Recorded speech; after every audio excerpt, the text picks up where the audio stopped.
right, you think we're, Claudia, Ron, is it good out there? Yeah. Is it okay? As long as everybody's muted out there, there's no feedback. Okay, okay, all right, so, my name is Labarge, I think you all know me. We have Edgewater Resources with us today to kick off the first in a series of our member feasibility study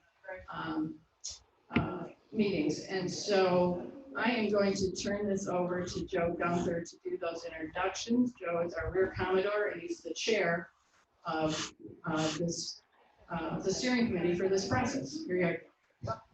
Thanks, Amy. And again, welcome everybody. As by now I'm sure you all know, we put out a request for proposal to a number of companies in the area here, giving us assessment of three things. One, do nothing with our building, wait and see. Two, a refurbishment of the building and what the pros and cons of each of these options are, cost, what each of these options are, of course, and a cost estimate. And then three, tear down and refurbish. When we got all done, the planning committee, I thought, did a really great job putting together what I would call a Trotter matrix to help them guide through the 5 different proposal responses that we got from. And then we went out with a proposal to 3 companies, and then we did a very thorough evaluation. Down select, the board selected Edgewater Resources.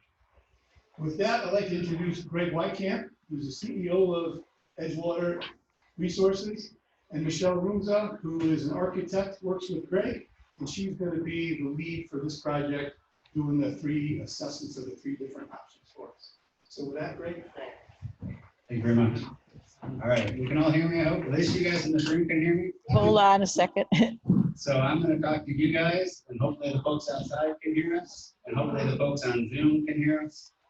They got video right now, though. You got video? Okay. They don't. So. Welcome to the pandemic version of public meeting. Don't worry, we're professional presenters, and we'll all be fine. We'll all just be a little patient with each other, and it could be worse. I put the Charlie Brown version. All right, shall we jump in, or are we still waiting there? We're good. Go. Okay, very good. Thank you. So first of all, again, I'm Greg Wycamp with Edgewater Resources, and this is Michelle Rumza. And first of all, we just want to thank you for putting your confidence in us, and we're very happy to be here and excited to be working with you on this. Before we dive into talking about all the things that are so exciting about your club, I did want to do a quick introduction of our team, give you a sense of who we are. So Edgewater Resources is a company that specializes specifically in marinas and waterfronts. We're based in St. Joseph, Michigan. We also have offices in Madison, Wisconsin, and Fort Lauderdale, Florida. We have a team of about 30. This is all we do, marinas and waterfronts and projects on the water. I'm fortunate to have been doing this long enough, about 30 years, that I don't have to work on the projects in Kansas anymore. I just get to work in beautiful places like this. I'm a sailor. I've sailed into your after the MAC party here, FAR 395, we raced out of St. Joe. There's at least one Bellin shirt here. It's hidden at the moment. So we've worked all over the world. We work on over 400 marinas and marina projects around the world.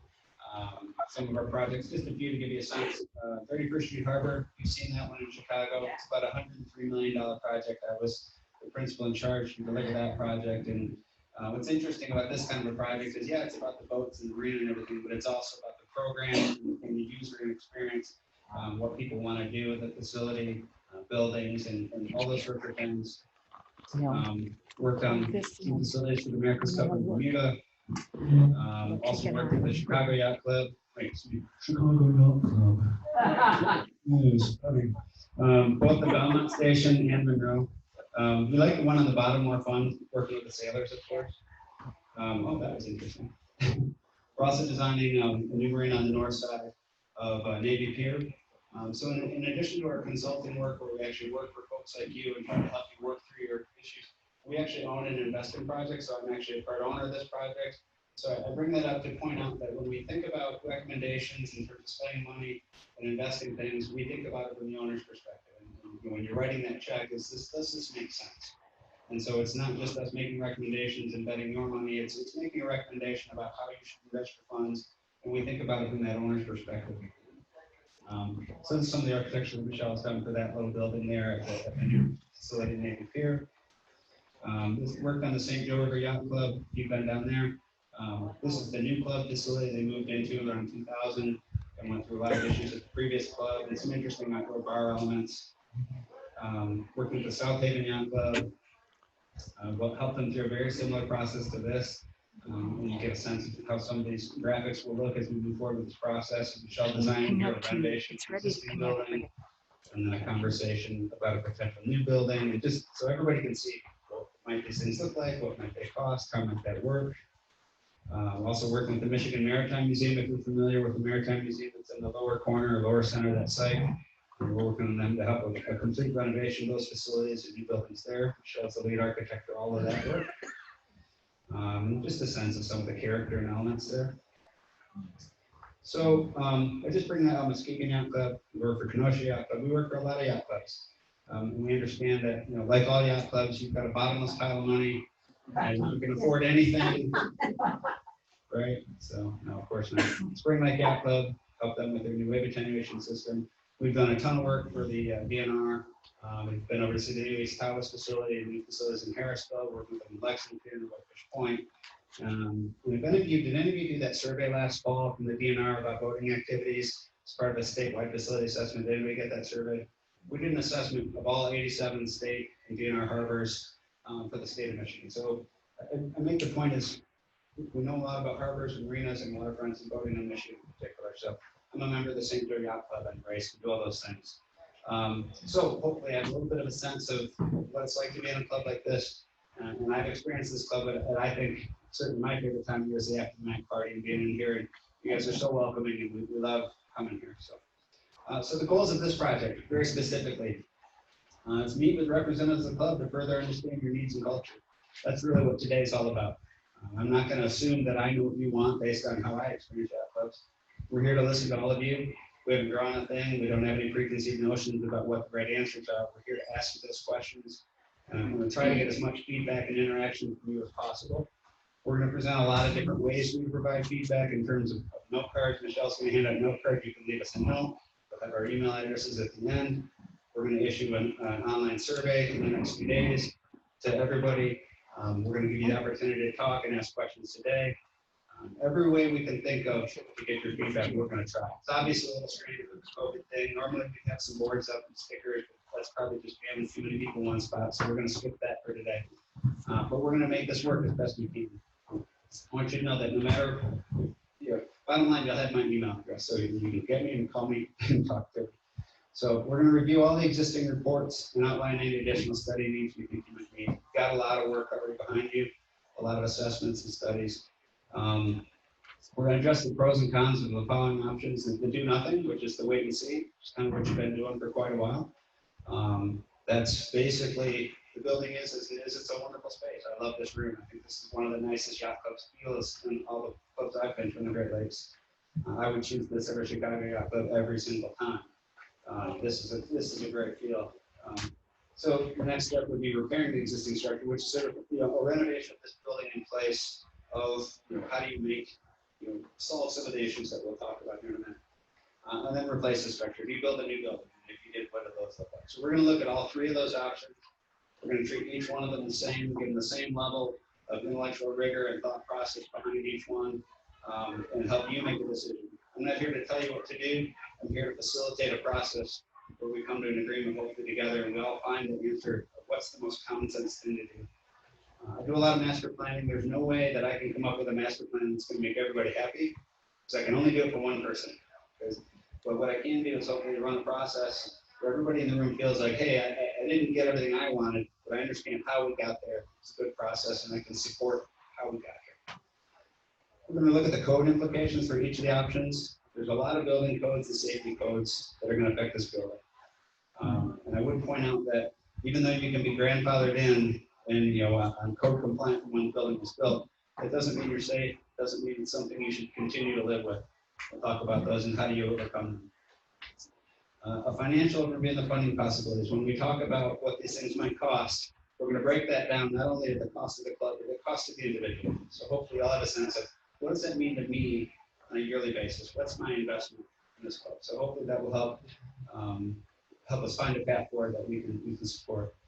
And then we'll facilitate the process so you get to make the decision. So you're going to give the information to your board so they can make a decision in all of your interests. So the process is continuous club member involvement. This is the first of 4 meetings. Everything we do is open to you. Everything we're going to do, look at, is available to you. This presentation will be posted and available online. If you can't be here today, or if somehow this Zoom doesn't work, you'll be able to see the meeting, the recording of the meeting. You'll be able to download the presentation and drop it in. We're going to come back to you time and time again. We're going to walk you through the assessment, the costs as best we can, and hopefully we'll find a path forward. We're going to do what we call member visioning today. It's just a conversation about what do you guys see as the future of the club? What do you love most about your club today? What do you wish was different about the club? Those kinds of things. Is the site assessment. What are the concerns that we have with what you have right now? We're going to develop multiple alternatives. So you're going to see different paths of what could be, what they cost. We're going to refine those into a consensus plan, and then we're going to come back and talk about this multiple times and talk about phasing and funding strategies. One of the biggest challenges when you do a renovation of a facility like this is, we're here for like the favorite 4 months of the year. How do we make sure that we don't lose the season, right? So that's a big concern. We've built a lot of marinas, and of course, every marina has the same sort of thing. I like to say we've never lost a season in a marina. We managed to get this thing done between September and May, maybe June. We've all done construction and renovation in your house. So we haven't set all the future dates, but we will soon. But this is the meetings that you can expect. Tonight's the member visioning meeting. We'll have 3 more, one in August, September, and October. Hopefully we'll compress it into September. We don't want this to drag out. We want to go through this process. So we'll stick with us every 3 or 4 weeks. We'll have a meeting.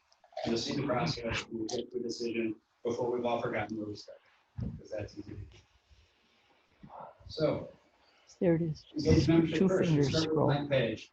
We know about a lot of drawings, a lot of ideas, all kinds of stuff.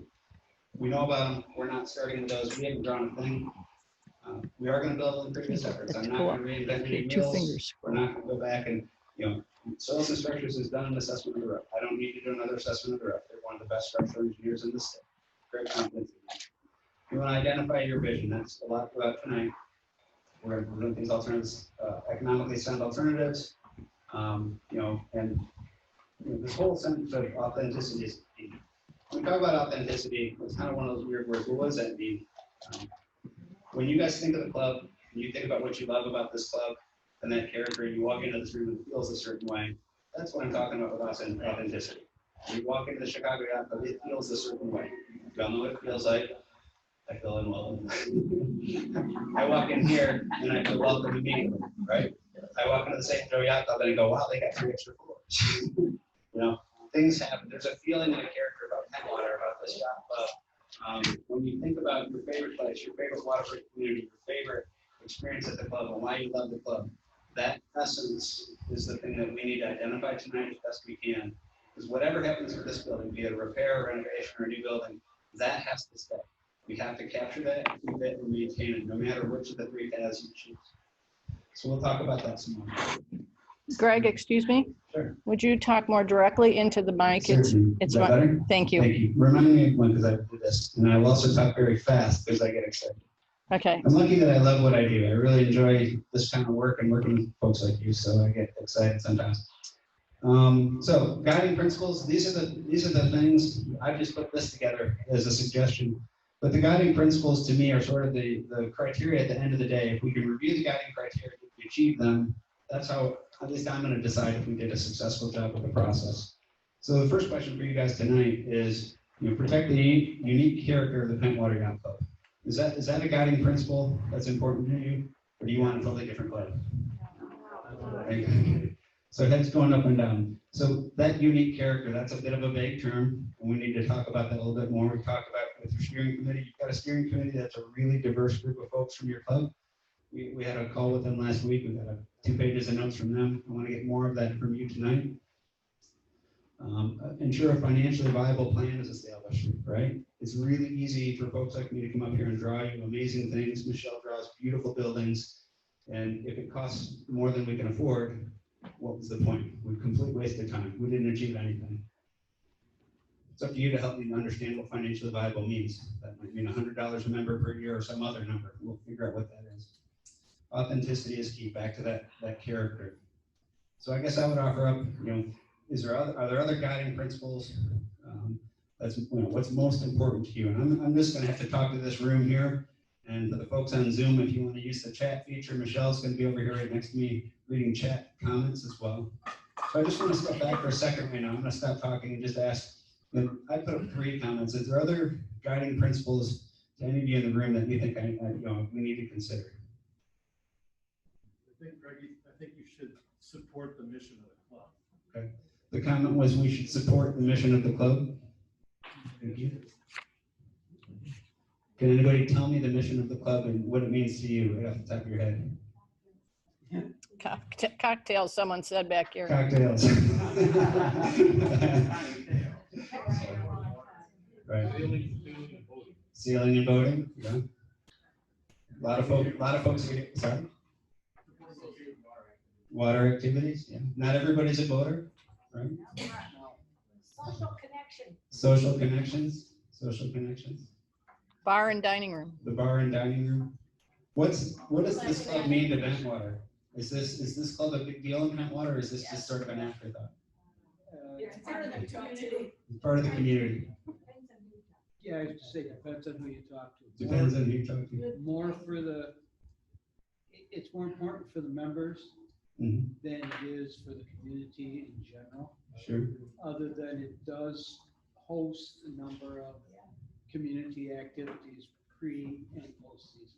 Sure. So the club is more important to the members, of course, but it does serve the community at a number of public events, and that matters. And and it's interesting when you look at the relationship with the green here and the views down the street and the views. You've got the best views in town for sure. We'll talk about what that means for your wave climate in just a minute. I don't think I'll surprise anyone.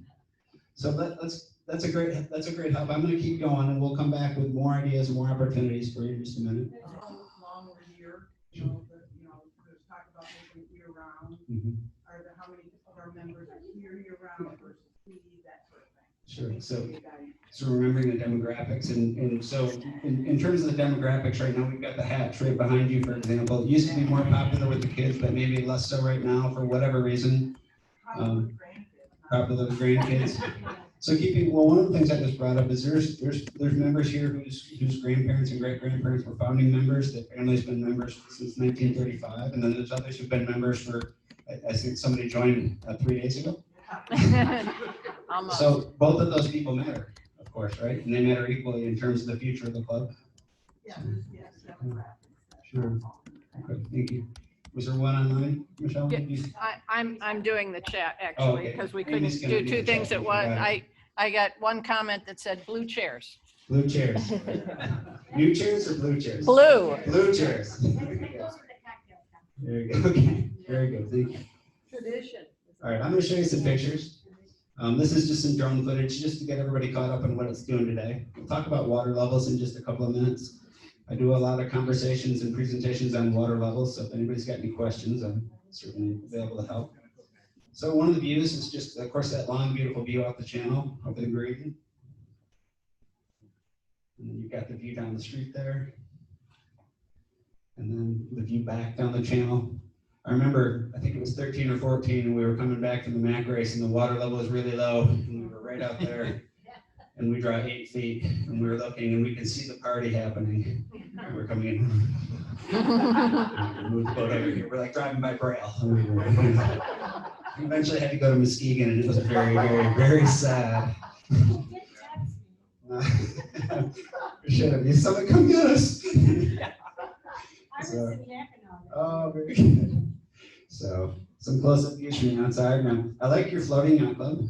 It is the water's a little high today. Just so you know, I believe the water's at plus 4.7 LWB, and I'll explain that in just a minute. But the all-time recorded high in October of '86 was plus 4.88.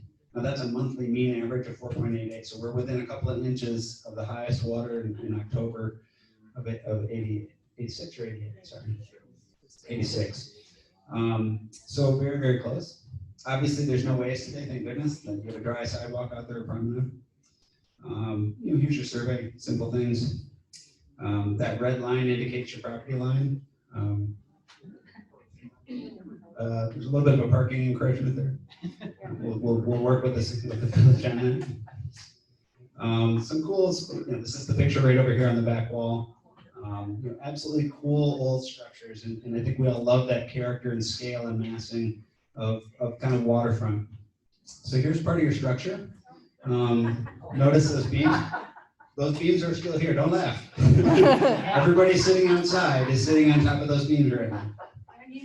And those are stout, yeah. So that's some stuff. We built it strong back then, right? Yeah. So when we think about that view down the channel, that's fantastic. Except when you think about wave energy, you couldn't have picked a worse spot. You're going to get hammered, and you all know that happens. Thank goodness the channel isn't particularly deep. That channel depth actually helps minimize the amount of wave energy that gets in here. Even though it still can be pretty bad, I'm sure. But if that was a 25-foot deep channel, you would have a completely different set of conditions in here. So just some aerials there. So this is going to be fun. As I said earlier, I was joking, but this is from 2018, and then there's 2019. You can't really tell with this particular image.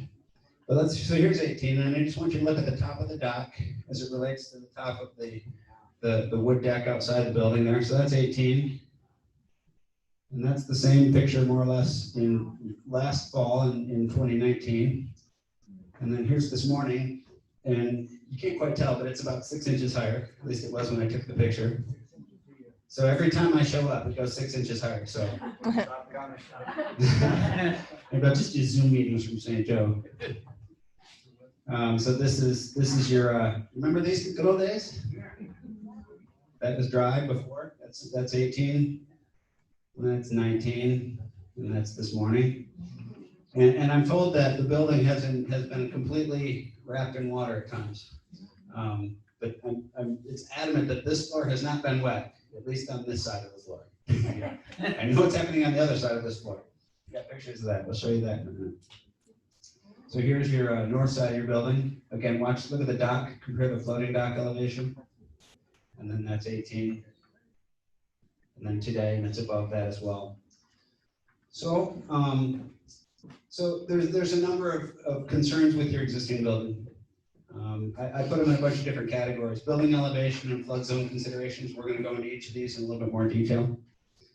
Structural considerations, utility considerations, health code and mold considerations. If you have a weak stomach, I'm going to warn you there are graphic pictures coming around.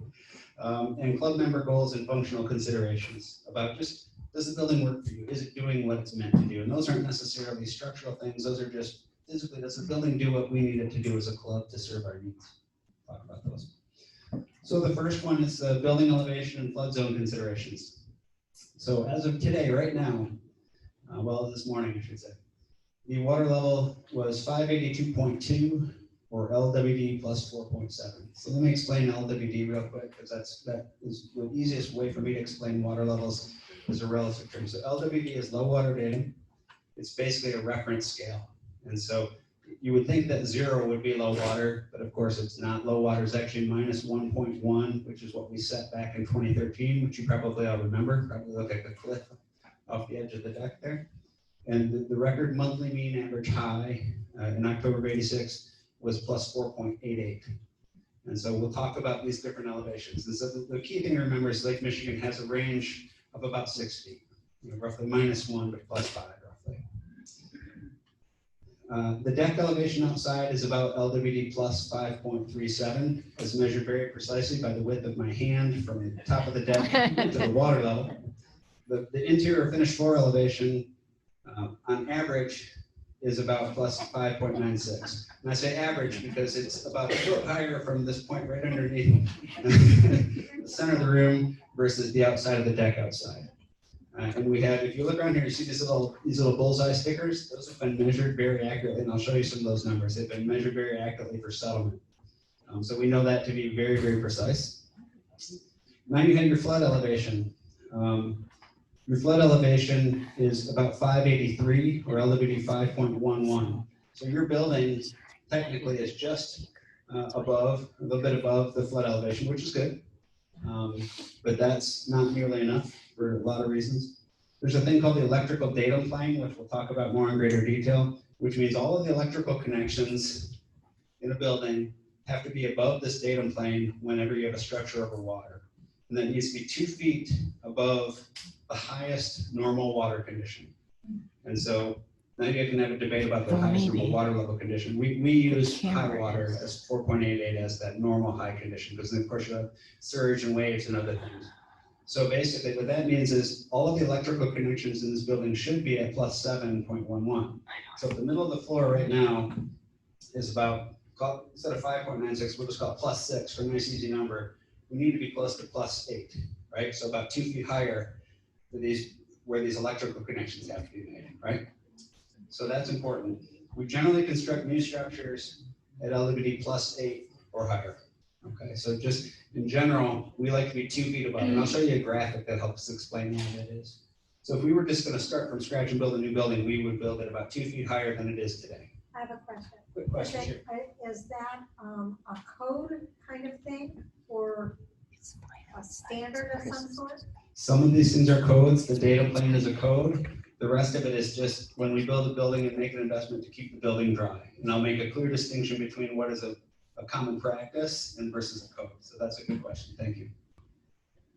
So as we go through this, a quick water level lecture. The lakes are high, you hadn't noticed. Why are they high? Basically, all the water that comes in is all precipitation. Everything that falls in what we call the watershed is coming in. And we're having a tremendous amount of rainfall in the last 5 years. We have the highest 1, 3, and 5 year rainfall records for the last 5 years. We also have the vast majority, like over 90% of the water that leaves the basin leaves by evaporation. Okay, so in 2013, and everybody was upset about every time they opened the locks in Chicago or the compensating structures in St. Lawrence and all those sorts of things. Those are a tiny fraction of the water leaving. What we need is the next 10 days. If you looked at the forecast for the next days, hot, dry, and windy, that's what we need. So we should see measurable decline in the water in the next 10 days, unless it starts to rain. So basically, your two driving factors, precipitation in, evaporation out, everything else is more or less rounding errors. There's very little of it moves down through, I mean, it all moves through the lake, but it's a much smaller factor. Everybody says, just open the gates and let it flow into Lake Erie. That's not going to get it done. So this chart, clearly self-explanatory. This is from the Corps of Engineers. I'm kidding. What you're seeing here, this is the projection chart from the Corps. And so along the left-hand side there, you see those numbers, -1, 0, +1, +2, and so forth. That's the LWD scale again, right? And so that blue dashed line that you see in the middle is the long-term average over the last 102 years. The red line you see higher is the actual measurement. And then what you see at the very top, you see 2018. So you're looking at 2.5 years of data. You've got the last half of 2018, all of 2019, and the first half of 2020 plus the projection of the last half of 2020. I pulled this morning, so this is as current as you can get. And then what you see are those little black things at the top. I'm going to jump to the next slide. We'll zoom in on where we are and where we're going. Oops. At the bottom here, this is the historic average over the last 102 years, okay? And what's important about that, what you see on the bottom, is that you have periods of high and periods of low. And the most important thing I'm going to point out is we have been here at these high water levels before, multiple times. We will be at them again in the future. We have also been down to -1. We're going to go back and forth. The best climate projection from NOAA and the Corps is that we will continue to stay roughly within this range. There are no projections that it's going to continue to soar higher than it has been. In 2013, the best climate science said it's going to continue to go down and continue to set new record low after new record low. So think about what I just told you. In 2013, the best climate science said it's going to keep going down. The best climate science now says it's going to stay in this range, but go up and down faster. What this means is we don't know. Because they just said, well, all the data for 2013 has been invalidated by the data we collected today. There's nothing to say in 5 years that the data we got today won't be invalidated by new data. I do, however, look at 102 years of data, and I feel generally better about responding to 100 years of data versus 10 years of data, okay? So everything we know right now suggests that we're probably not gonna go dramatically higher than we are. And fortunately, we've actually seemed to have peaked right now. So this is a zoom into that upper corner.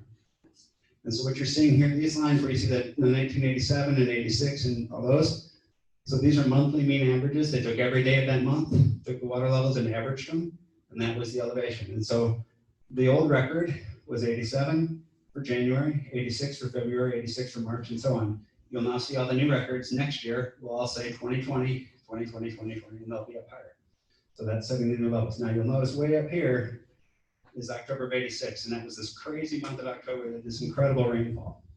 So fortunately, we are going to set a record in July almost for sure, probably in August, and then back hopefully, unless we have a crazy wet fall, which nobody's projecting, we should be okay. That red hatched area is the range of projections based on climate variations that they anticipate. They have a 95% probability that the actual will fall inside that red hatched area. So looks like we're not gonna set a new all-time high, which is good. So that all makes sense? The long and short of it is the water's very high, it's gonna stay very high. And I wanna point out something, normally in a given year, the water goes up about a foot from January up to now and back down a foot. You'll notice between last year, it didn't hardly go down at all. So if that happens again this winter, we could be into the same process. The best data right now suggests we should see water levels similar at this upper end of the range for the next couple of years, probably after this year. So what that means is everything when we talk about your monthly water level changes and all the water issues below is that they're not going to go away quickly and suddenly solve our problems. So keep an eye on these different things and understand that, you monitor your shoreline systems and just be aware of wind setup and surge. So all of these levels we just talked about are static water levels. So if you look outside today, it's pretty flat, not a lot of waves. So what you see here is on this chart, here's your LWD again. So this is the record low water way down here. This is the average here. And then the upper blue one is the record high. We are currently just below that record high today, okay? Earlier, we talked about what your elevation is outside. Your elevation outside is about 5.37, and the building is about 6. Okay, so your building floor elevation is about where the top of that notional wall is in here, okay? And so y'all know what wind setup is when we have a big wind pushing out of the west, even sometimes out of the north, the lake, literally the surface of the lake pushes up and it gets lifted by low pressure systems, and you have artificially high water, and that's why sometimes the water's all the way around the building and sometimes it's lower. And that's what we're paying attention to. So when we have a conversation, back to your question, is it a code? When we build a new building, I want to make sure that nothing we build is going to be below that blue line, right? Because if we do, then it's going to be wet. We're going to have wet floor systems, and not just this floor, but everything that supports the floor, right? All the utilities that are hanging under this floor, the electrical lines, the plumbing lines, the gas lines, all that stuff has to be up and out of the water. We never want to invest in a repair or a new building or any kind of major investment and have it continue to get wet and damaged and moldy. So that's why we always recommend building at +8 or even higher. The new museum building in South Aiken, we're building at +9.5. Part of that's due to the site, but part of it's to a very conservative board who's saying, we're going to go out and raise $8 million, we're going to build this building, and it's got to be up in the air. So this is just a visual of what that water level does. Great, what about FEMA? How does that interact? Sure. FEMA sets a different impact. We'll just show you FEMA, I think it's the next slide. So FEMA talks about flood elevations from the river coming down, right? And so if we go back to that FEMA flood elevation, which I think is back on that same picture here. Your base flood datum is about 5.11. Okay, so about 9 inches below your building now. So FEMA is a different thing. FEMA exists really only to tell you what you can and can't do for flood insurance, right? And so this building doesn't currently have flood insurance. If you were to renovate this building and try to get flood insurance, they would say no. Partly because of what's already below that line. And so keeping in mind that that 5.1 is where the water can get to, that means all of your infrastructure that happens to be below and not just your finished floor elevation. So FEMA is more about insurance and insurable costs and renovation than it is about just trying to keep your building dry. So this one is not a code. This one is more about people looking at me now going, if I'm building the building and I'm making all this, investing all this money, is it going to stay dry and secure long term? And that's for me to answer that question and say yes. I say please put the building in +8. So that would be that conversation. So that's what FEMA looks like. This is the new FEMA flood map, which is in draft form. It's about to be adopted, and it's putting a lot more people in the floodplain than were in the floodplain before.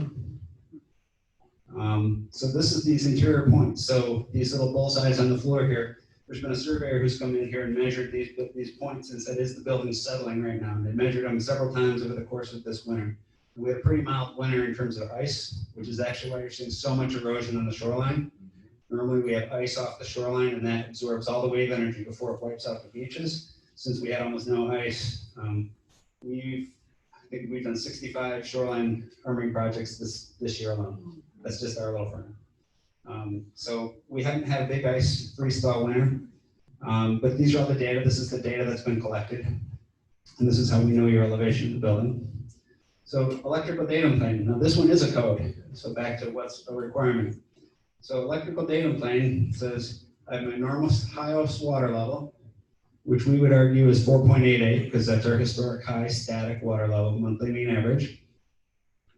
And then all your electrical connections, every plug, every time a wire connects into a box, all those connections have to be at least 2 feet above that. So when we talk about it is higher than you are now. You've got connections under this building that don't comply with that datum plane. That's kind of a big deal. We'll talk a little bit more about that in the utility section. So just some more views of that lovely view. So structural considerations. So you have a roof structure assessment prepared by Soils and Structures. So that's your roof, everything over your head. So when we talk about carrying capacity, it's measured in pounds per square foot. So your roof right now has a safe load carrying capacity estimated at 10 to 15 pounds per square foot. Okay. The actual weight of the roof that you have weighs 12 to 15 pounds. So what that means is when a bird lands on the roof,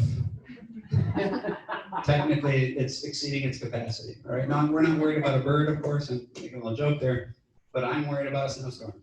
Okay, this effort was undertaken when there was a question of can we hang another makeup air HVAC unit up there, and the answer was absolutely not. Okay, the code, back to codes, the code says 45 to 50 psi. So if you were to build this building today, your roof structure would need to have 3 times the capacity that it does right now. So here's one of the things I want everybody to understand really, really clearly. Yes, the roof has stayed up and it's held up fine. It's been there for 100 years or however long it's been up here, and nothing's been wrong with it. Well, nothing's wrong with it until the day that there's enough snow and the building collapses. And it will be catastrophic. There will be nothing left of the club. And God help us if somebody's in the building when that happens. Okay? So if there was 2 feet of snow out there right now, and this meeting was scheduled, I would not set foot in the building. I'm not being dramatic. I'm reading a structural report from one of the best structural engineers in the state. Okay, so not to be over dramatic, your roof has enough capacity to hold itself up and really not much more. Okay, that's a major issue. So whatever other decision you have about whether it's a new roof or a repair or anything else, the roof needs to be upgraded, and it needs to be upgraded about 3 times its capacity for the current codes. That translates all the way down into the walls and into the foundation. How does wind, we get a lot of straight wind storms that come down this channel. How do winds affect a roof structure? Sure. Would you repeat the question? Sure. So The question was, how do winds affect the roof structure? Yeah, the loading. It actually has more to do with the side loading, so it doesn't actually affect the roof particularly. That's a better question for a structural engineer to take on. When we design side loading systems for, say, a floating dock system or something like that, all of the load is the wind load on the boats. So that is a significant load on the side of the building, but I don't think that's going to impact your roof structure.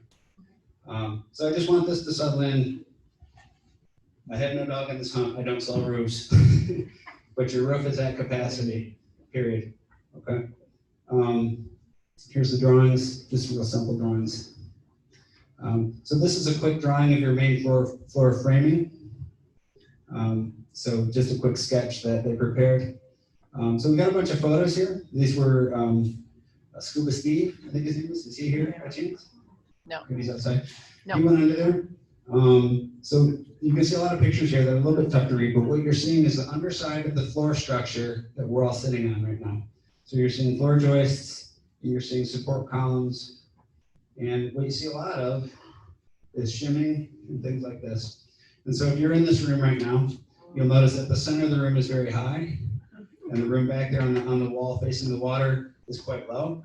And what's happening is actually the structure is about halfway between those 2 points. And so what's happening is it's resting about halfway between the point, and so all the weight is pushing, it's cantilevered and it's pushing this joist down, and the joists in the middle are not even resting on your supports. So there's a lot of questions about, well, what's the condition of our foundation? To which I answer, doesn't matter a lot of it because nothing's resting on it. I'm not kidding, it's like, you can see the pictures, right? It's not even resting on the foundation in the middle, and then it comes back down over here and it's resting here. So what we're doing is we're overloading portions of the framing system, and that's why this whole floor has this big arc to it, right? And so this is a big deal. It's not that it can't be repaired, it's just this is a major structural deficiency. So you're seeing, I want you to notice that in this case, we've got a piece of plywood as the shim. In this case, we've got 4x4s as the shim. In this case, we have air as the shim. And I'm making light of it because it's kind of my style, but I'm making the point that there's a lot of deficiencies in the way this floor system works. And you've got shims in this case on the bottom and on the top, okay? So it's not that we don't recognize the issue, we've managed to shim and clearly it's holding up. But it's a question about if we make improvements, is that adequate? Sorry, you have a question? Yeah, Greg, are we looking at steel also down there too? Am I looking at steel? I'm looking at steel. So I see steel in the photo. You're seeing some steel brackets. You're seeing the support columns. Some of them are concrete, which are great. Some of them are wood, as you saw in the earlier picture. There's steel sheeting, which is structural at this end and is not structural on the west side. And so there's a lot of different things. What you're seeing mostly here are, of course, I'm taking pictures of the worst stuff, right? So we're showing these points because these are the deficiencies that we need to be aware of. There's no structural steel. I thought there was some structural piling back in here. Yeah, but not within the framing system. Okay, yeah, there's no structural steel in the framing system. Greg, Yes, could this be where the loose beams are coming from that are floating up? absolutely. So you've got loose beams, you've got 3 or 4 different structural systems. So the north deck has had beams, and we'll show you some pictures of those in just a second. Here you see some steel sheet pile. This is along this wall back here on the east side. And the actual support member is lost because it's not being held up by that. And then, so back at the north side here, you're seeing a lot of structure in here, and things are floating. And so what's happening is there's a lot of places where the structure is no longer intact over there. Okay, so I don't mean to be glib. I see trouble and I kind of try to make a little bit light of it. These are all issues. They can all be resolved. But in the context of a repair, it's my responsibility to suggest that you have to take the repair all the way to the structural system. It's not about just fixing what you could see above the room here, right? So we haven't talked about other structural issues in terms of what's going on in the walls. If you walk around outside and look at some of the framing around the windows and you poke your fingers in them, they're mushy. There's a lot of rot and water in the walls. There's no air conditioning in this building. Without air conditioning, all the moisture that's in here gets into the walls, and you get mold, you get other issues, and you get some deterioration there. What's your opinion of the supporting structures, the foundation itself? Sure. The question is, what's my opinion of the foundation structures themselves? It's very difficult to say. Now, some of the concrete pile structures are probably fine. Some of the wood ones. So what happens with wood structures, if it's permanently submerged in water, it's probably as good today as it was the day it went in. And what we call the splash zone is the area where it gets wet, and then it gets dry, and it gets wet, and it gets dry. That's where all the rot and deterioration occurs. And so somewhere in the top 5 feet of your piles, you're going to have a lot of deterioration. below that, where it has been constantly wet for 100 years, it's probably just fine, okay? So there's ways to determine that. You can put a diver under the building and poke at it and do those sorts of things. You need a PE. I helped the club try to locate, I think it was 5 different firms that we had to go through before we found one willing to go under the structure, because this is a very dangerous structure to dive under because of all of the missing depths and the high water levels. So one of the things that you would do in the process of evaluating the structure during a construction phase is say, okay, if I'm going to do these repairs, can I rely on that 100-year-old foundation or not? And generally, from a planning perspective, I wouldn't assume that you can, simply because I've renovated houses, you've renovated houses. We all know what happens in the older structures. When you get underneath that, you might be able to sister onto some of those elements. The question is it more cost effective to sister onto an old pile or to drive a new pile? And so sometimes it's not a question of is the system good, it's just what's the most efficient construction methodology. You know, even if it was fine, it might be easier and faster to just drive new. So we'll look at both of those and assess it. But in terms of actually going underneath the water to look at it, I would suggest you get a relatively limited value, because there's only so much a guy can determine with a poker. He's basically poking into the wood to try to determine rock. He's not capable of determining with great specificity, this particular pile has this remaining load capacity at this elevation, because it's just tough to say where that splash zone deterioration is.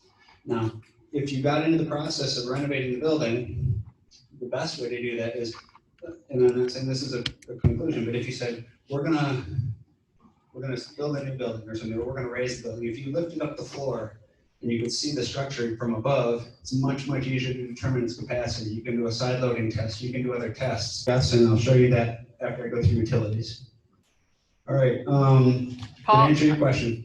Yeah, Al, to be clear about the structure under the club, we did. Yeah, thank you, Greg.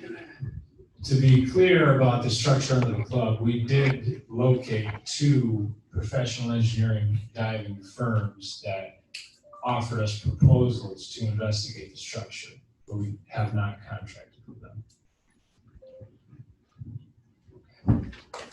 All right, so utilities. So we talked about the datum plane. So that's a code, period. If you update your electrical, you want to fix that. Electric shock drowning. So I'm just going to assume you don't know what electric shock drowning is, and I apologize. So electric shock drowning is when stray current gets into the water, and if a person is in the water, a swimmer, somebody falls off a boat. I mean, the power boaters drink, I hear. I don't know about sailors. They're totally different things. If somebody falls into the water and there's stray current, and it's 30 milliamps, what happens is you basically become paralyzed. You're fully conscious and you sink and drown, which is not a pleasant thing to contemplate. There are other electrical issues. So basically, if you have electrical current going into your water, it's a major liability. It's a major risk to everybody. If you go into any state of Michigan or Grand Nade Harbor, has anybody been in one recently? You look at every single pedestal, it's got that yellow sticker on it now with the guy in the water so you can keep out of the water. You should not allow anybody to be in the water around your facility, period.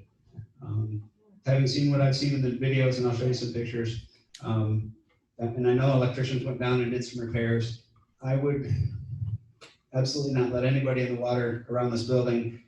In a brand new marina that I designed with all the latest features, we don't let people swim in the marina. So I'm not saying your facility is dramatically more dangerous than others. We just don't let anybody swim near electrical sources in the water for this reason. Inevitably, it's a kid. Inevitably, somebody goes in after the kid, and then it's 2 victims and 3 victims. It's a big deal. I can talk more and more about this if you like, but generally, you want to be very cautious with your electrical systems. And when the diver said I was in the water and I felt some tingling, I freaked out. Okay, do not go in the water in those situations. You have subfloor utilities, which I'll show you some pictures, and then ice damage. So you have a lot of utilities under the building. So these pictures were from last July, I believe. And so what I want you to imagine is if we suddenly had a freeze and we had ice at this water level, and it grabbed a hold of all these utilities, and then what happens when that wind blows, the water level changes and that ice isn't supported, it's going to tear all your utilities right off the bottom of the building, okay? So that's a major risk. You're seeing plumbing there underneath the toilets or the sinks in the bathrooms. And I apologize for the graphic nature of the next couple of pictures, but these are under toilets. And yes, that is what you think it is. And yes, that is raw sewage going directly into the water. Okay? That is a major health code violation. It has been corrected, to my knowledge. So this stuff happens, and this is what's going on under your structure because it's old and it's settling and it's moving. If ice grabs a hold of it, you could have a lot of that. And now you're back into a situation where it took us, oh, what was it, 5 different companies we found before people were even willing to go under the building. It's an expensive repair. These are going to take up the floor and get at it from above. So in this case, it's a pipe just draining water. So these things have been collected, or corrected, excuse me. But it's a big deal potentially. So health code and mold considerations. You certainly have white mold blooming under the building right now. It's very, very likely present in the walls. We didn't open up any walls, but it's almost a certainty that it's in your walls. So that's what's growing under your building right now. It's a white mold bloom, a different bloom, more blooms. We have dozens of pictures and video of this going on. It's all over the underside of the building. That's a major issue. There's really no way to get that mold out of your structure. Okay. Michelle, defer to Michelle. As long as there's no ventilation, once you did remove it, it would just come back. As long as there's no ventilation and the moisture continues, if you did remove it, it would just come back. You couldn't get rid of it. So that's a big deal in terms of health and risk and so forth. Any questions on mold? So that was the fun part. That was the good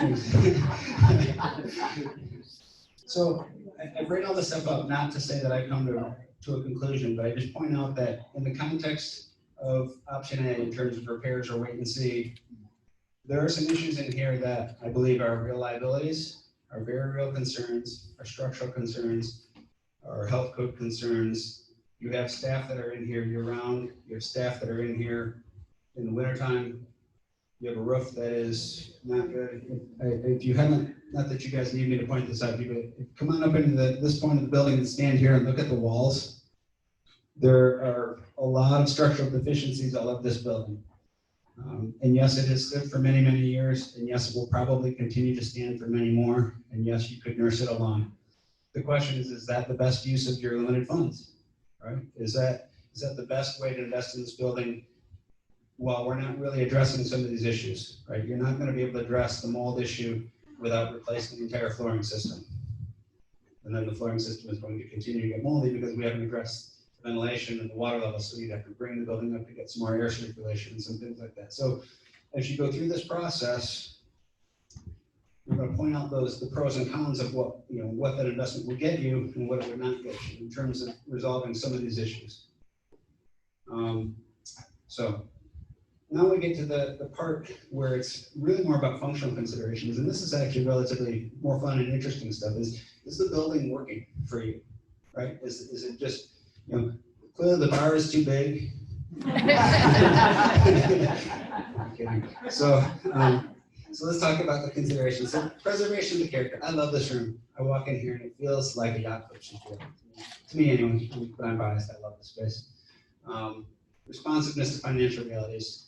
A $10 million solution or $20 million, that makes no sense. We need to find a solution that makes sense within this club's character, within the fact that you've got members who are at all income ranges, is what I understand.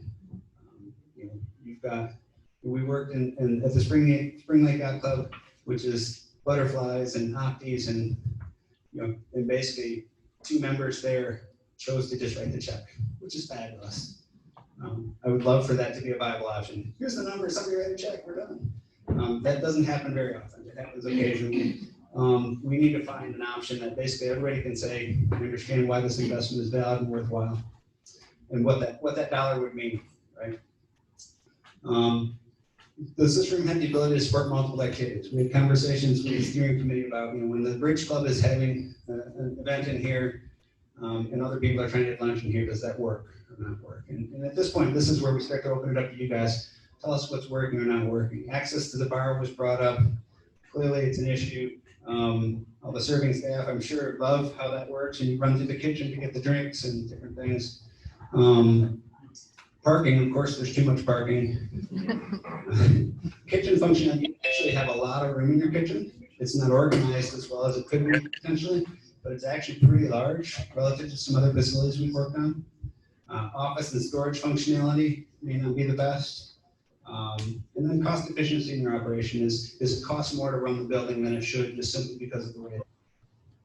So I guess at this point, I just want to open it up to you guys and say, you know, what are your goals for the club? What's the best thing about the club today? And what do you wish was different, if anything? So I'm just going to kind of open it up for just broad conversation now. So anybody in this room have any, you know, what are your favorite things about the club right now? Anybody want to venture a suggestion? And this is not a shy group. So I'm going to bring the microphone back so you can hear again.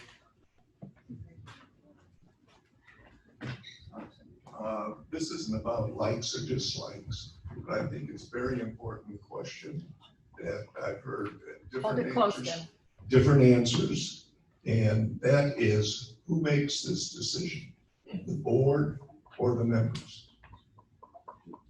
Are you Sure. you looking to me for that? I guess so, since you're the controller. The bylaws allow for the board to make that decision. My opinion is it would be foolish for the board to make that decision without feeling very confident about how the membership feels.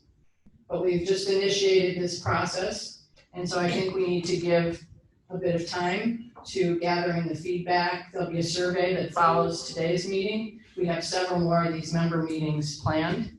So I think we need to give it some time to see how the process rolls out. Am I hearing a definite vote by members? I know you're hearing the board will, because of who they associate, get some input from the people they associate.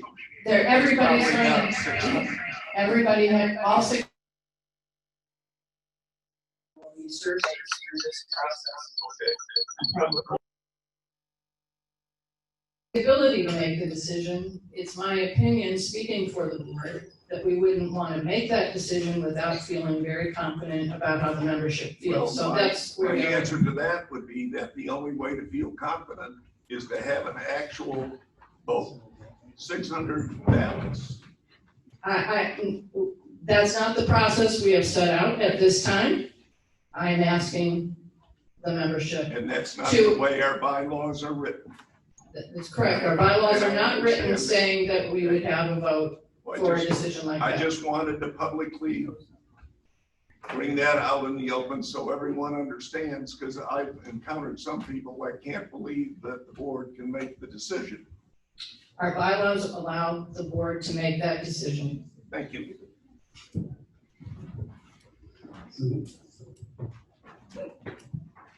Let's just move around here.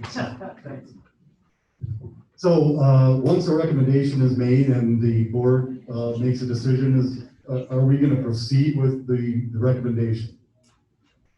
Will there be an option to not proceed with any of the recommendations? So I think I'm going to take this for a second here, because part of the thing is I'm going to recommend is this conversation about what exactly the answer is. Let's let this process roll out over the next few months. And if we get to that point and everybody's feeling comfortable that we've got a good viable answer, then I think there'll be less stress about that outcome. If we get to that point and it's like, I got a group that's absolutely this direction, 3 groups that, yeah, then there's a conversation about what happened and how the board decides to proceed. So I would hope that as through this process, you all feel like you understand how the decisions are being made. As I said, there will be no conversations or no studies or no evaluations of this that aren't available and presented in this format. So you're all going to have the opportunity to see it. So I want to address the first point, and that is what are the goals for the club? And my goal for the club is for my great-grandchildren to be able to come here and enjoy it the way I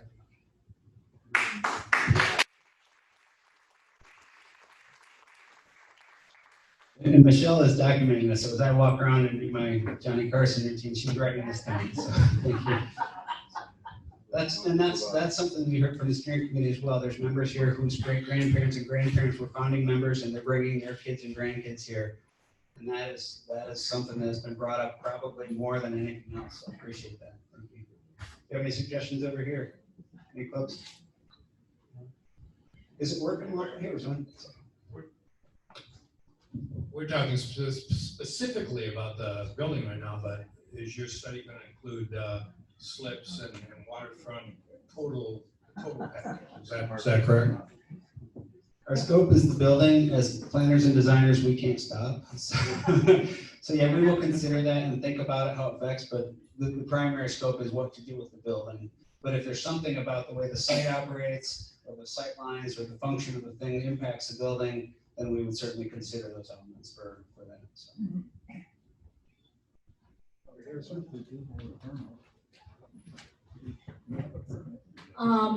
I just want to ask that if we go forward in all of this, has anyone done any checking on our zoning and exactly what we are allowed to do on this property? I remember when I was on the board and we voted to put the seawall in so that if the building burnt, we could rebuild where we're positioned. But have we checked any new zoning for if we were to change anything, what we can and can't do prior to getting excited? I'm going to hand it over to Michelle, who's talked to your local building. I have spoken with the building inspector, and you are zoned the waterfront, so our business waterfront, so you have 0 setbacks, and you would be able to build in the same position. You wouldn't have to be impacted by pulling the building away from the water or pulling it back from where it is now. So we have talked to them though. Is that with the core and all the other groups too? Greg's got the core. Once it's a building, it's Michelle, and when it's in the water, it's me. So it takes a village. So what the codes that apply, we're over water. Okay, so we are occupying what are called Section 10 waters of the U.S., navigable waters of the U.S. So you had a permit from, or at least you're here, whether there was a permit. Therefore, you exist before they were handing out these permits, so you are occupying this space, and so you have the right to remain here. If you ask me to make the building or the deck bigger and go that way about an inch, Eagle will have a heart attack. What do you want to If you ask me to excavate water behind the building, Eagle will let go. So it's really funny. If I can add water all day long, almost anywhere. If I literally walk into the water with a shovel and I dig underneath and lift the shovel full up above the surface of the water, I cannot put that shovel back in the water. It's just the way the rules work. So the long and short of it is from the core, there are two jurisdictions, and what we submit is called a joint permit application, and it's the exact same permit application. One of them goes to the Corps of Engineers, which is the U.S., the federal level. The other goes to Eagle, Environment, Great Lakes, and Energy. And so the Corps goes and talks to every federal agency that has any jurisdiction, Coast Guard, EPA, you name it. Eagle goes and talks to every state jurisdiction agency, SHPO, everybody, EPA, and they come back and Eagle looks at the Corps and says, well, I'm good if you're good, and the Corps says, well, I'm good if you're good, and eventually one of them goes, and then you get your permits. They're always subject to local regulatory authority, so we will have the ability to maintain the footprint that you have almost for sure, because you occupy it now, and if it were to collapse and disappear, even the remnant structures are usually enough for us to maintain it. So that's the first part. As it relates to any additional slips or anything like that, that's something we can usually get, but then it becomes about the federal navigation channel, which is, I don't know, I have the precise location of it, but it's somewhere up here. So to that point, Give them a mic. As it turns out, several years ago, maybe a couple of years ago, Froda and I were very active in trying to, are proposing to increase the size of the marina and put wave attenuating structures in. We were successful in receiving permits from both the Army Corps and so that's where it stands today. Those permits are good for, I think, 5 years or so in the future. So, yeah. So that's where we are right now. How long does that permitting process take from soup to nuts? Which one? It depends. So what we would have here potentially, since, well, if we were just doing a renovation or repair, we're actually above what's called the ordinary high water mark. So in that sense, Eagle has no jurisdiction. Now, if we were to do a major reconstruction of the building and new foundations, then you're in below the ordinary high water. Now, there are two kinds of permits. There's the individual permit, which is a long process. It can take 3 to 6 months. It can take longer if there's major issues. And then there are what are called nationwide permits, which are, it's like 30 categories of things. And so in this case, I think we might qualify for a nationwide simply because it's a replacement of an existing structure, since we're not expanding the impact. And how you figure that out is we do what's called a pre-application meeting. We basically get to the end of this process. And at the end of this process, if we have a concept level drawing that says, hey, we want to renovate this building and raise it 2 feet, or whatever the answer is, we would sit down with them and say, here's the vision, here's at this really conceptual level what we want to do. And they would look at it and go, yeah, knock yourself out. That's great. Go ahead and do that. It's going to be a nationwide permit. Send me a letter. 2 weeks later, we got the letter and we're done. If they go, that's a big deal, and it's for this concern and that concern, you're going to need an individual process. It can be 4 to 6 months. So it really depends on how they view it and what we ask for. But generally, our approach with permitting agencies is to come in the early level, a conceptual level, and say, here's this idea we have. How's the best way to get this done? And then they usually help us. The Corps, that is an agency that's really attempting building things. They really are rarely obstructive. And if it is, it tends to be things like a federal navigation channel, which requires congressional deauthorization to change. So it's all about what's within their jurisdiction, whether they've got a phrase for it that's escaping me at the moment, but basically, what are they authorized to do? Do they have enabling legislation that authorizes them to allow something to happen? Eagle's a little bit different, a little bit more rigorous typically on the environmental side.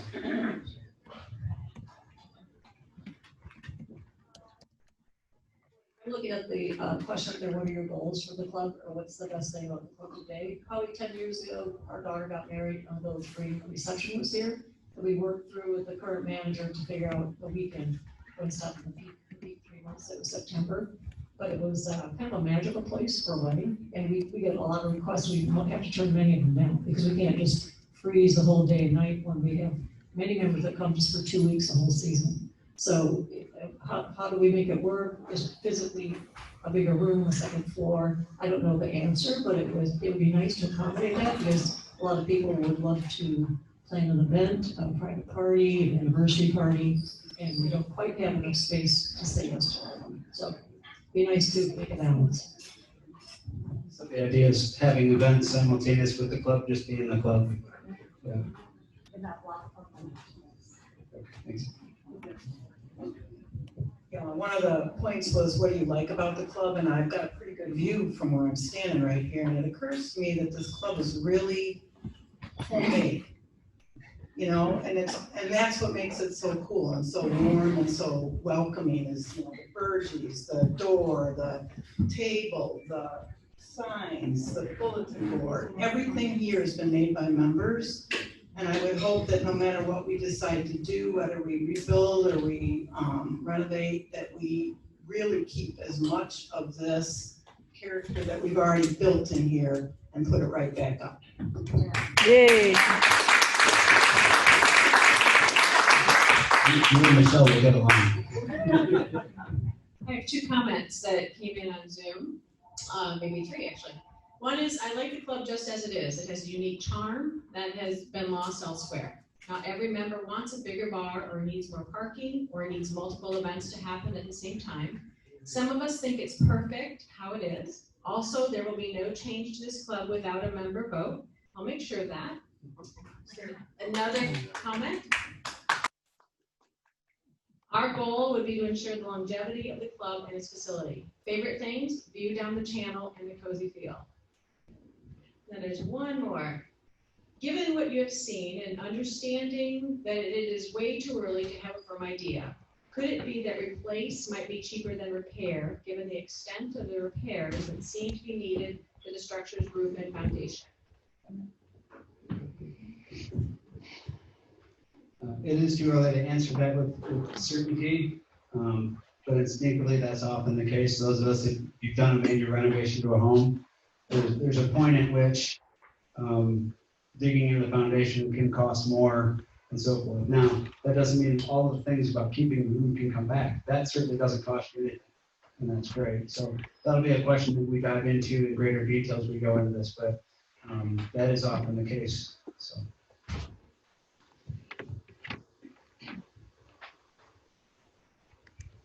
We talked about this a little bit at the steering committee too, but I want to mention it. When we talk about the goals for the club, the goal, one of my goals and the goal of many of the people here is to be able to still afford to be able to come here.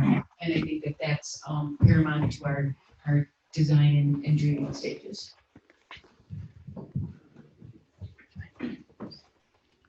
Yeah, to tag team on what Kathy said, back when I was Commodore and a few times past that, remember a longtime member telling me at one point that he hopes this club never turns into something where he couldn't come in at any time off his boat, swimming suit, whatever boating clothes he does, walk in and feel it.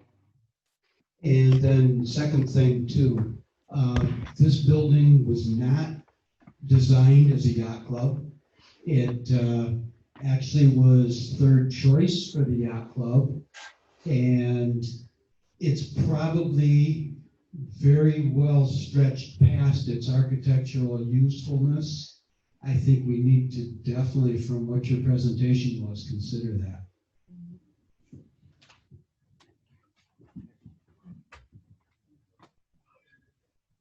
Between now and October, you mentioned there'll be 3 meetings. Is there going to be a survey at all between now and then? I said there's surveys between each meeting. Pardon? There are surveys Okay. between each meeting. When surveys go out, will questions include costs so that we can make reasonable answers? And the reason I ask this is because we're talking, if we're going to build a new building, which is what Edgewater has recommended in reports to this club already, because they said renovation would be at least double the cost of rebuilding. If they're going to build a building that's 2 stories in this footprint is 5,000 feet according to one of the reports that's on the internet under the club. A 2-story would be 10,000 feet. The Edge or the South Haven data that I think you even presented it today, but it flashes by everybody and they don't see that, is $300 a square foot. That comes to $3 million at a minimum, not talking slips or anything else. $3 million. If we pay down 10% on that $3 million, which we can't right now because there's not that much money in the capital fund or in the reserve fund, that would be a mortgage at 4% would double the money. People are saying, let's keep this reasonable, double the money that a family has to pay to this club each year for the next 30 years. Now, at the last time when you were on Zoom, the question was brought up, let's start to put out some money figures. And that recommendation by a former board member was turned down. And so I'm going to put out the number that this is going to cost a minimum of $3 million, doubling the dues. That all depends entirely on the scope of the project. You just described one potential scheme, which is a potential that nobody's proposed yet. But if you said we're doubling the building and adding a price. Oh, that's been proposed. Well, I mean, we haven't proposed anything. Nothing has been proposed. The talk of a 2-story has been around for a long time. Sure. Talk is different than proposal. So what you're hearing is a level of conversation about cost estimating. So as we go through this process, what you're going to see is we're going to look at the cost to renovate the structure, as we talked about, to repair the structure. And what are the costs involved with that? So that will be the first option, because it's very clear in our scope. So that first option will say, okay, well, what do we need to do to repair the building to respond to code issues and safety issues? So that'll be cost A. Cost B will be a renovation of the building And, certainly, as you can see, when I look at that list of violations and health and safety considerations before there, it's not, as a professional responsible for the health and safety and welfare of your membership and the people who come in here, all those issues have to be addressed one way or another. The most cost-effective way to do that is at least a full renovation or a new structure. So that's what I've said before in terms of review when we worked on this 2 years ago. And that's not the same thing as saying that we're not keeping an open mind. What I'm going to express to you and clearly communicate is what's the cost involved in doing the sort of repair and keep moving down the path that we have. What are those risks that you have? So that's what we're outlining before. And if anybody has any questions about the structural integrity, the mold, the utilities, and all those questions, I'm happy to go through that with you more. We'll also show the cost of a potential new building, and when we draw options, we'll lay out options for you. There'll be a renovation, a new one-story building, and if there's a conversation about having, so for example, if there's a conversation about having a wedding event, here, that probably means a second floor. And so, if it was a second floor, that might mean as much as a building like you just described. That's entirely possible. Those are options that would be considered and put out there for you to review, but nothing is at all has been said or discussed, and the steering committee has not said, here's where we got to get to. The answer is we got to get through a process that the membership can provide their feedback about what is the most valuable and appropriate solution to move forward, and we will do that. So. I see 2 questions, and we're getting near 6 o'clock. I don't really have a question, but I do want to address your concerns. When the board made a decision to go with Edgewater, the decision was based upon they're not going to tell us what to do. In other words, we don't want to have somebody that says, this is what you need to do. The idea is that they would gather the information, work with the studies we've already had, and then go to the steering committee, and we were adamant that they needed to involve the members at every point, that we thought you have to have members involved in knowing the information. And if people are reading their signal flags, all this stuff will be there. So I think I would agree that at this point, I think we need to step back just a bit and let them do their job, and then let them present their ideas. That doesn't mean they're telling us, you need to do this. What they're doing is they're giving us the information so all the members can have some input, and then whoever decides at the end, whether it's board, bylaws, or whatever, we have input from every member if they choose to do that. So I think that's really important to remember.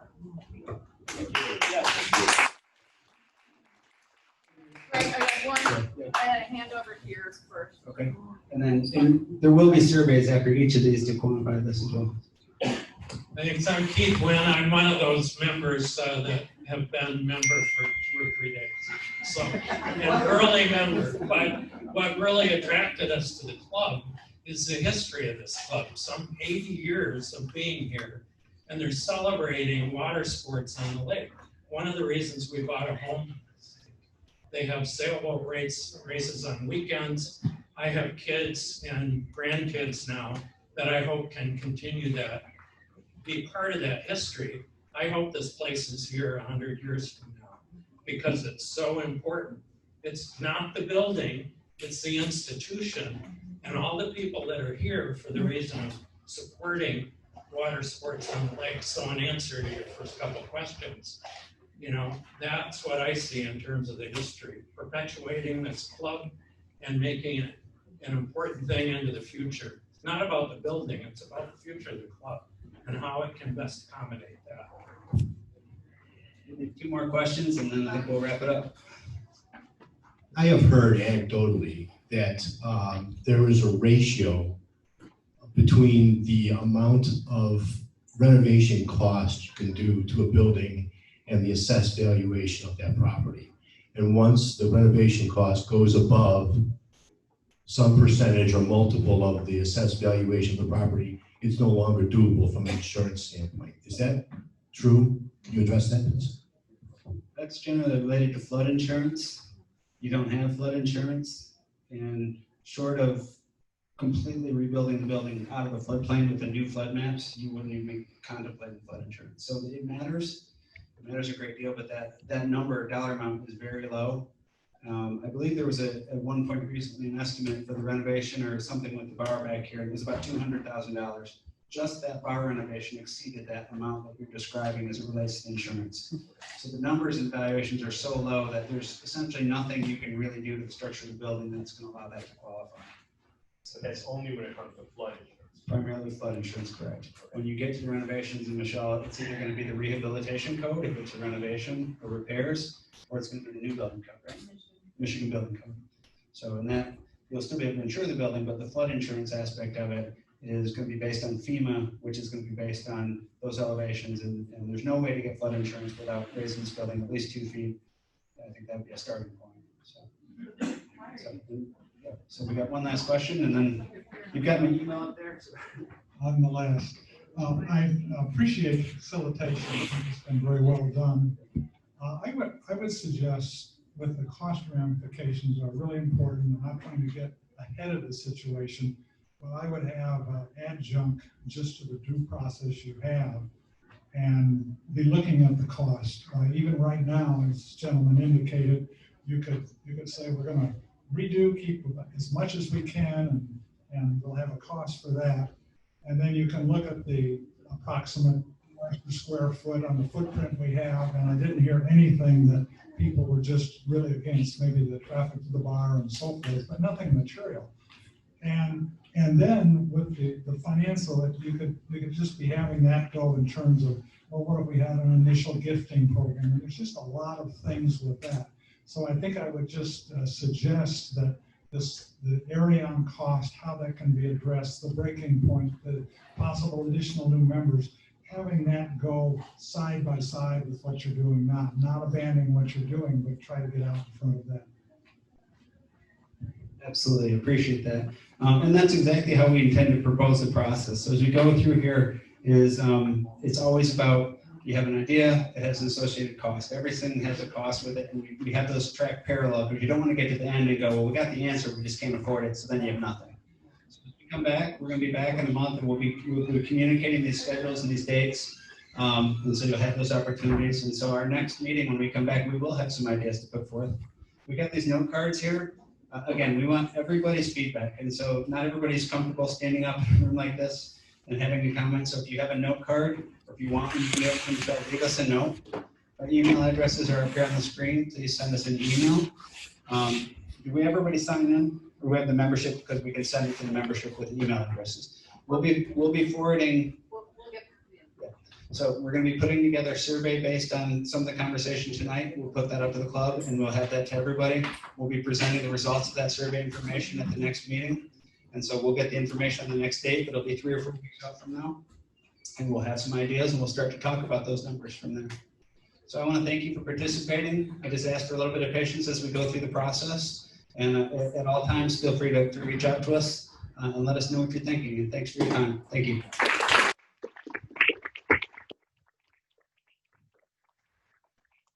Thanks so much, you guys. You do have the cards, you have the address, the chat. We'll capture the chat. I think we caught everything tonight.